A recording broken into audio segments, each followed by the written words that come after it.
I was told that people who have gender dysphoria need to transition. Like, they can't survive without transitioning. And where I made a grave error was thinking that I needed to change my body. To everyone celebrating Transgender Day of Visibility, I want you to know that your president sees you, and we're committed to advancing transgender equality in the classroom, on the playing field, at work, in our military, in our housing and healthcare systems, everywhere, simply everywhere, simply everywhere, simply everywhere, simply everywhere, simply everywhere.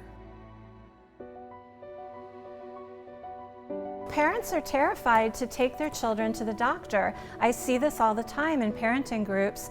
They say, my child has anorexia, my child is self-cutting, my child threatens suicide.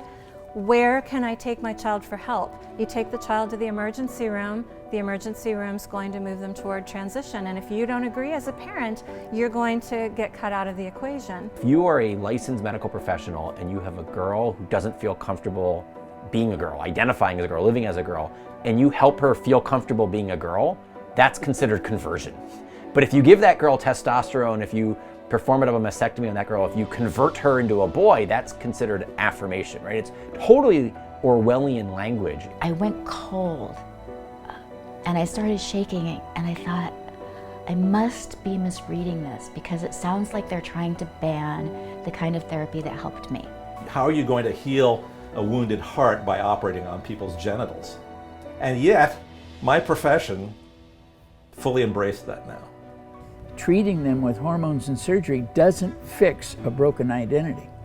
I was in worse condition than when I initially started. I had more problems 7 years down the road than I had when I first transitioned. The present stage of the sexual revolution amounts to a vast intergenerational science experiment.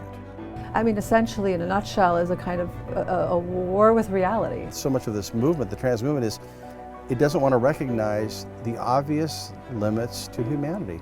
We want to be God, to form our body in our image and make it how we want it to be. In the old world, God was the hero, the creator, the one who created us with a nature to which we had to conform ourselves in order to flourish. The modern narrative is really one where Satan is the hero.